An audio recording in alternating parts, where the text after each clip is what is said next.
Bueno, vamos a seguir con el tema de ondas. Algo que quedó de la clase pasada y que me olvidé es que básicamente las ondas se dividen en dos grupos que se llaman transversales y longitudinales y que se caracterizan porque las ondas transversales tienen la perturbación de manera perpendicular a la velocidad de propagación. Un ejemplo de las ondas transversales son las ondas en una soga cuando ustedes sacuden un extremo, o las ondas en la superficie del agua, que la perturbación es perpendicular a la velocidad de propagación. Por otro lado, las ondas longitudinales son aquellas que tienen la perturbación en la misma dirección que la velocidad de propagación. Y un ejemplo de las ondas longitudinales son las ondas de sonido, que las vamos a ver un poco más adelante. Pero bueno, esto me quedó por decirlo en la clase pasada, cuando recién empezábamos a hablar de las ondas y me olvidé y luego cuando revisé el video vi que me faltó.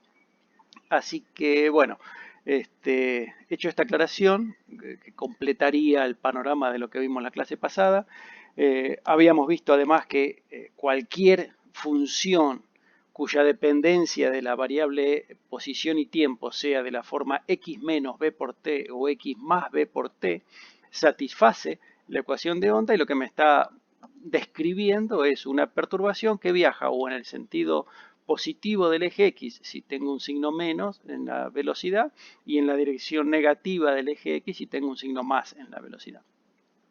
Por otro lado, también dijimos que en el caso de que esa perturbación que está viajando sea un movimiento armónico simple, o sea, algo que yo lo puedo describir con una función seno o coseno, y entonces lo que teníamos eran las ondas armónicas, y que todas las ondas armónicas vienen descritas por esto que tenemos acá, ¿no? Una función seno o coseno y la forma que le ponemos k por x menos omega t, pero que básicamente lo que me está diciendo es la coordenada temporal menos algo que tiene que ver con la velocidad por el tiempo. Entonces, lo que con lo que vamos a arrancar en la clase de hoy es con lo que se llama el principio de superposición. Y esto es algo muy característico del fenómeno ondulatorio y, digamos, es algo que nos permite hacer cuentas de manera muy simple y que no es trivial. Si ustedes se ponen a pensar, decir, por ejemplo, que la perturbación resultante en un lugar es nada más que la suma de cada una de las perturbaciones que está llegando, eso es así de simple, es lo que se denomina el principio de superposición. Y es una suma simple, una suma lineal, no hay ningún término cuadrático, no hay ninguna derivada involucrada, nada, son simplemente la perturbación total es la suma de las perturbaciones. Algo similar a lo que pasaba, si quieren, cuando ustedes tenían un montón de vectores, un montón de fuerzas actuando sobre un objeto, la resultante no era más que la suma vectorial de todas esas fuerzas. Acá lo que estamos diciendo es que la perturbación total es la suma de todas las perturbaciones que están llegando a ese lugar. Y entonces lo que vamos a ver es empezar a ver qué consecuencias tiene el principio de superposición con lo que conocemos hasta ahora de las ondas armónicas. Entonces, como primer ejemplo, vamos a suponer dos ondas iguales, o sea que sean iguales significa que k y omega son los mismos para las dos ondas, ¿sí? Eso significa que tienen la misma longitud de onda y la misma frecuencia, y viajan a la misma velocidad, y lo único que está pasado es que están desfasadas en un valor phi, o sea, una está desfasada respecto de la otra. Entonces yo lo que podría decir es, bueno, si la función, la onda 1 viene descrita por la amplitud, por el seno de kx menos omega t, la onda 2 tiene el mismo k, el mismo omega, pero tiene un desfasaje de phi. Y entonces lo que me dice el principio de superposición es que la onda resultante va a ser la suma de I1 más I2. Y esto, pues si tienen la misma amplitud, la puedo sacar factor común, me queda la suma de senos y cosenos, y si a esto lo llamo A y a este otro argumento, que es lo mismo más el phi, lo llamo B, me queda algo de la forma seno de A más seno de B. Entonces, utilizando una igualdad trigonométrica para transformar la suma de dos senos en un producto de funciones trigonométricas, esto no hace falta que se lo acuerden, simplemente que lo usamos. Entonces todo este paréntesis lo puedo escribir como 2 veces por el coseno de A menos B sobre 2 por el seno de A más B sobre 2. Y entonces ahora, reemplazando A y B por lo que son, lo que me queda como resultado de haber sumado la onda 1 más la onda 2, me queda 2 veces A por el coseno de phi sobre 2 por el seno de kx menos omega t más phi sobre 2. O sea, k no cambia, omega no cambia, entonces lo que significa que la onda resultante tiene la misma frecuencia y la misma velocidad y la misma longitud de onda que las ondas que componente, o sea que las dos ondas que yo sumé, pero si yo a esto lo llamo amplitud, o sea, 2 veces por la amplitud de cada una de las ondas, por el coseno del desfasaje, lo llamo mi nueva amplitud, quiere decir que esta amplitud va a depender del desfasaje. ¿Sí? Entonces, si phi es 0, entonces fíjense que me queda coseno de 0 vale 1, y entonces me queda que la amplitud es 2 veces A. Y a esto es lo que nosotros denominamos interferencia constructiva. Por otro lado, si phi es 180 grados o que phi sobre 2 es igual a pi sobre 2, ¿sí? Para que esto me dé 0, significa que para el desfasaje igual a pi o a 180, la amplitud me da 0.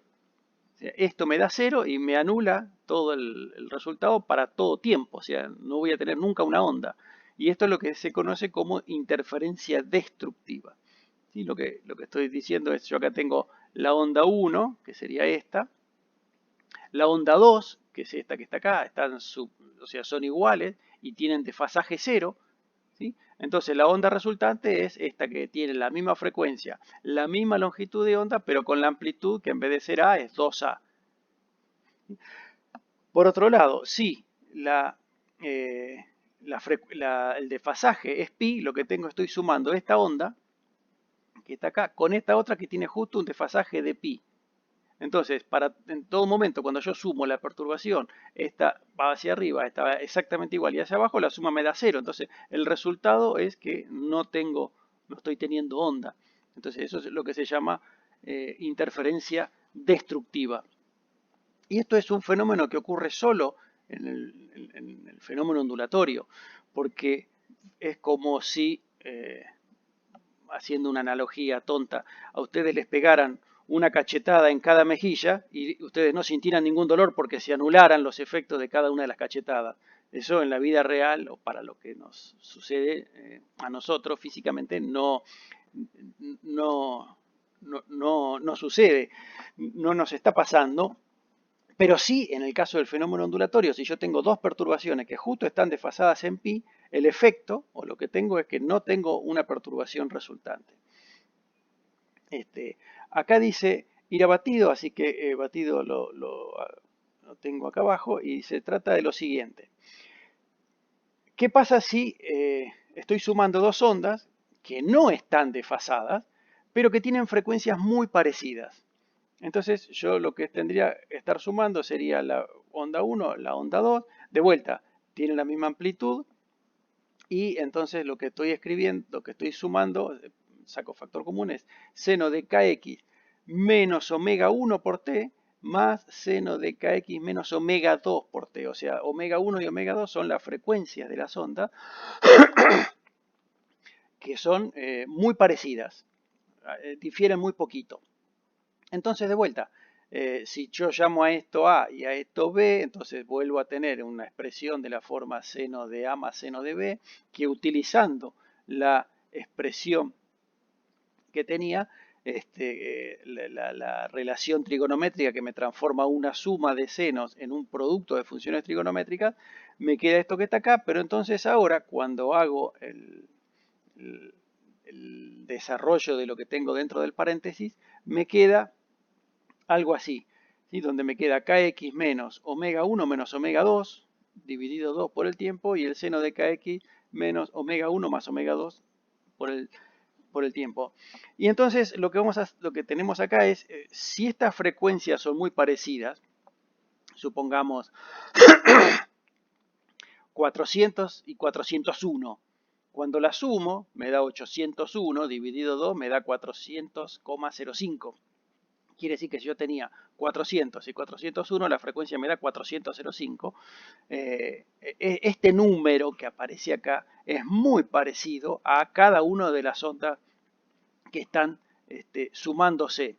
Mientras que acá, si yo tengo 400 y 400, o 401 y 400, y la resto, me da 0,5, o 1 dividido 2 me da 0,5. Quiere decir que como resultado de sumar ondas que tengan frecuencias muy parecidas, voy a tener una parte que se comporta igual a la onda o muy parecido a la onda incidente, pero voy a tener otra parte, ¿sí?, que va a tener una frecuencia muy bajita y que va a estar modulando la amplitud. ¿Sí? Tengo una parte con frecuencia casi igual a la del sonido y una parte que está modulando a la amplitud. Y lo que tengo como resultado, obviamente en los libros esto va a estar mucho más prolijo, pero lo que voy a tener es una envolvente, esto no se ve, ¿sí? Lo que voy a tener es el producto de estas dos cosas, pero el producto de estas dos cosas, esto va a tener una frecuencia que es casi igual a las frecuencias que estoy teniendo en cuenta, que estoy considerando en la superposición, y esto va a tener una frecuencia más bajita que viene dada por esta envolvente. Entonces lo que voy a escuchar es lo que se denomina batido, y que el sonido está modulado, ¿sí?, y va a tener ampliaciones y reducciones en su amplitud que dependerán de cuán parecidas sean estas ondas. Y esto es lo que usan los afinadores de piano, por ejemplo, cuando ellos tienen un diapasón, ¿sí?, y que el diapasón tiene una frecuencia fija, y entonces hacen sonar la tecla del piano y simultáneamente el diapasón. Si las frecuencias son iguales, entonces estarían escuchando nada. O sea, si las frecuencias coinciden, entonces tendrían el doble de amplitud y tendrían una interferencia constructiva, como en el caso que vimos en la primera suma.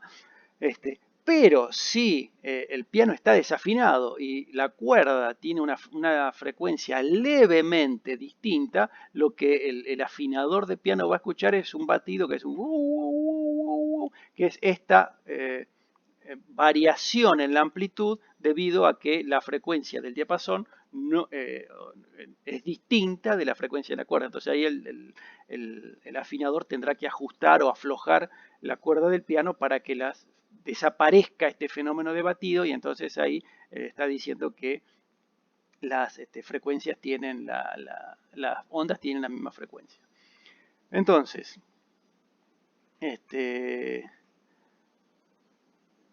lo que sigue,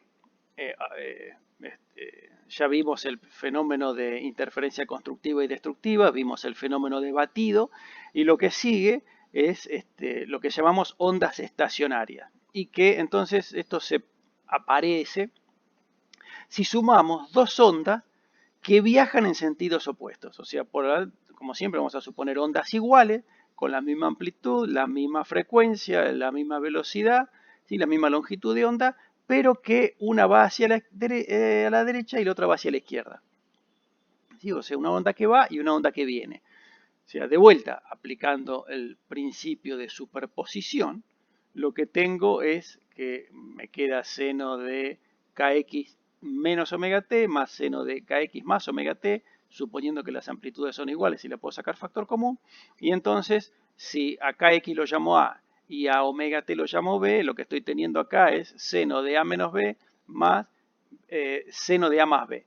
Entonces, utilizando una propiedad trigonométrica para el seno de la resta o para el seno de la suma, esto que está acá lo puedo escribir como seno de a por coseno de b menos coseno de a por seno de b. Mientras que esto es seno de a por coseno de b más coseno de a por seno de b. Esta, de vuelta, no es necesario que se lo acuerden, simplemente tienen que saber que existe y lo vamos a utilizar. Entonces, acá aparece el término coseno de a seno de b coseno de A, seno de B con signo distinto se van a cancelar y este seno de A, coseno de B, seno de A, coseno de B aparece dos veces. Entonces me queda como resultado que la onda resultante de sumar una onda que va en una dirección y una onda que va en la otra dirección es dos veces la amplitud por el seno de A por coseno de B. Si yo reemplazo A y B por lo que eran, fíjense que me queda 2A seno de kx por coseno de omega t. Y este resultado de haber sumado una onda que va para un lado y una onda que va para el otro, lo que hace es dar una onda que no viaja. Porque si ustedes se fijan, ahora la relación entre x y t no es x menos b por t. Tengo una función que depende de x multiplicada por una función que depende de t.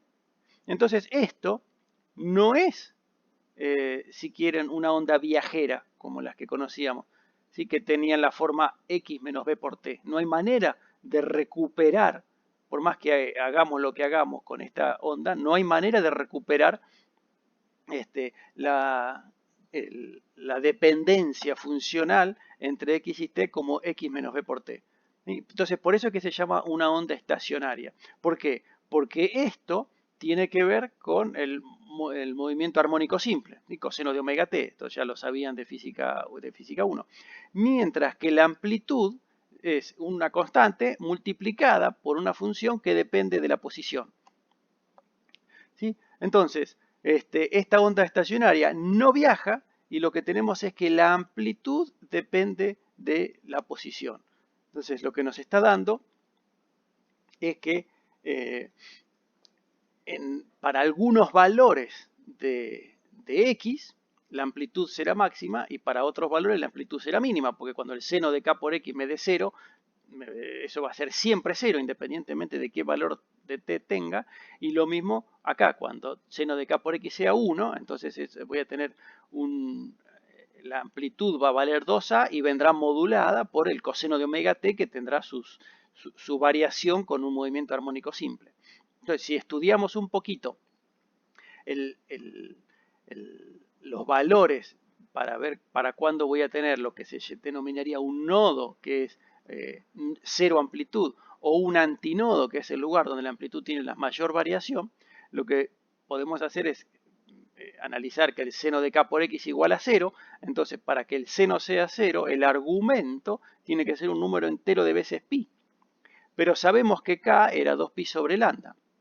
Entonces, k por x ponemos 2pi sobre lambda por x igual a npi, ¿sí? Y entonces de acá nos queda que x igual a n veces lambda sobre 2 me va a dar la posición a donde tengo los nodos. O sea, cada vez que tenga la media longitud de onda en la posición, voy a tener que aparece un nodo. O sea, ahí la cuerda no se va a mover, va a estar fija en 0. Por otro lado, si tengo que k por x es igual a 1, entonces lo que tengo es que el argumento de la función tiene que ser un número impar de veces pi sobre 2. Y entonces de vuelta, recordando que k es 2pi sobre lambda, entonces 2pi sobre lambda por x es igual a 2n más 1, o sea, un número impar de veces pi sobre 2, se me cancela el pi y lo que me queda es que la posición de los antinodos o de los vientres estaría dado en un número impar de veces lambda sobre 4. ¿Sí? Entonces, si lo graficamos, lo que estamos teniendo es que si esta es la longitud de onda, ¿sí? Recuerden, la longitud de onda era la distancia entre dos máximos, o sea, sería entre acá y acá, o entre dos veces la distancia que hay entre dos cruces por 0 con la misma pendiente, entonces sería entre este punto y este punto, esta es la longitud de onda. Entonces, en número entero de veces de medias longitudes de onda voy a tener siempre nodos, que es lo que pude despejar acá. Cada vez que tengo lambda sobre 2, un número entero de lambda sobre 2, voy a tener una posición tal que el seno de k por x se hace 0. Entonces lo voy a tener en 0, en lambda sobre 2, en 2 lambda sobre 2, en 3 lambda sobre 2, 4 lambda sobre 2, o sea, siempre un número entero de medias longitudes de onda voy a tener un nodo. Y eso significa que acá la amplitud siempre va a ser 0. Por otro lado, lo que despejamos para los antinodos es un número impar de veces lambda sobre 4. Y lambda sobre 4, si esto es lambda sobre 2, lambda sobre 4 está acá. Entonces tengo para un lambda sobre 4, acá no 3 lambda sobre 4, acá no 5 lambda sobre 4. O sea, voy teniendo números impares de veces de lambda sobre 4, o cuartos de lambda, me va a estar dando la posición de los antinodos, que es los lugares donde la onda vibra con su máxima amplitud. Y entonces lo que tenemos para una onda estacionaria es que si la miramos no vemos que viaje ni para un lado ni para el otro. Lo que vemos es que está detenida en el lugar y lo que inicialmente tenemos que va a estar acá, la posición, a t igual a t0. Si le sumo un cuarto de periodo, vamos a ver la onda o la cuerda recta coincidiendo con el eje X. ¿Sí? En medio periodo, o sea, este tiempo más medio periodo, la onda vino a parar acá, ¿sí? Donde en estos puntos siempre vale 0, porque son nodos justamente. Acá es donde tiene la máxima variación. Entonces, en T0 más 3T sobre 4 vuelve a pasar por el medio y finalmente T más un periodo vuelve a estar acá arriba. Entonces lo que voy a estar viendo es que la onda está en esta posición, luego está acá, luego está acá, luego vuelve a estar acá y finalmente luego de un periodo vuelve a la posición inicial. ¿Sí? Entonces lo que vemos es que esta onda, o sea, cada porción de la cuerda se mueve hacia arriba y hacia abajo, pero la onda como tal no se estaría propagando. Entonces, por eso es que se llama una onda estacionaria, porque hay puntos, ¿sí?, de la cuerda donde siempre la amplitud vale 0. Entonces, fíjense que algo tan simple como el principio de superposición, que vale exclusivamente para fenómenos ondulatorios, me da como resultado que cuando lo aplico a casos muy simples y muy triviales, nos da como resultado, por ejemplo, la interferencia destructiva. O sea que si yo estoy perturbando a un punto con dos perturbaciones que están desfasadas en media longitud de onda, lo que voy a tener como resultado es que no hay perturbación en ese lugar. Eso es algo que solo sucede en el caso de las ondas. ¿No? Cualquier otra situación que ustedes piensen, no estaría sucediendo eso. Por otro lado, dijimos, utilizando el mismo principio de superposición, si sumamos dos ondas de frecuencia parecida, aparece el fenómeno de batido, que es una modulación en la amplitud, como consecuencia de que las frecuencias son similares y entonces luego de aplicar el principio de superposición y de utilizar las propiedades de las funciones trigonométricas que me describen la onda armónica, entonces yo encuentro que el resultado es un sonido, o digamos, una onda con una frecuencia muy parecida a las frecuencias originales con las que estoy trabajando, pero aparece una modulación que depende de la diferencia de las frecuencias y que esa modulación tiene una frecuencia muy baja, porque justamente si las frecuencias son parecidas, la diferencia me da un número chiquito. Y finalmente lo que vimos acá es que si sumo dos ondas, o sea, dos ondas iguales, pero que se están desplazando en sentidos opuestos, una hacia la izquierda, otra hacia la derecha, lo que encuentro como resultado es una onda que ya no es más una onda viajera, porque ya no tiene más una dependencia con x menos b por t, sino que tengo la parte espacial separada de la parte temporal, con cada una con una función, y que entonces esa onda que no viaja la llamamos onda estacionaria y tiene esta expresión o esta pinta que tenemos acá que va a estar oscilando todo el tiempo, o sea, un punto acá va a estar oscilando así, un punto acá va a estar, el punto de máxima oscilación se da en números impares de lambda sobre 4, y hay puntos donde no van a oscilar, no se van a mover en absoluto, van a permanecer fijos, que son los nodos, y que esos se dan para números enteros de lambda sobre 2. Bueno, por ahora dejamos acá. Lo que vamos a ver la clase que viene son qué pasa cuando tenemos una situación finita. Y vamos a aplicar todas estas herramientas y estas cuestiones que estuvimos viendo del principio de superposición, y que para el caso de ondas armónicas que vienen descritas por una función trigonométrica, las cuentas son relativamente simples y nos ayudan a entender qué es lo que pasa en el fenómeno ondulatorio, el principio de superposición, y casos particulares como los que vimos de sumar ondas iguales desfasadas u ondas muy parecidas u ondas iguales que van en sentidos opuestos. Así que bueno, por ahora esto es todo. La clase que viene seguimos con el tema de ondas en cuerdas finitas. Que sigan bien. Hasta la próxima.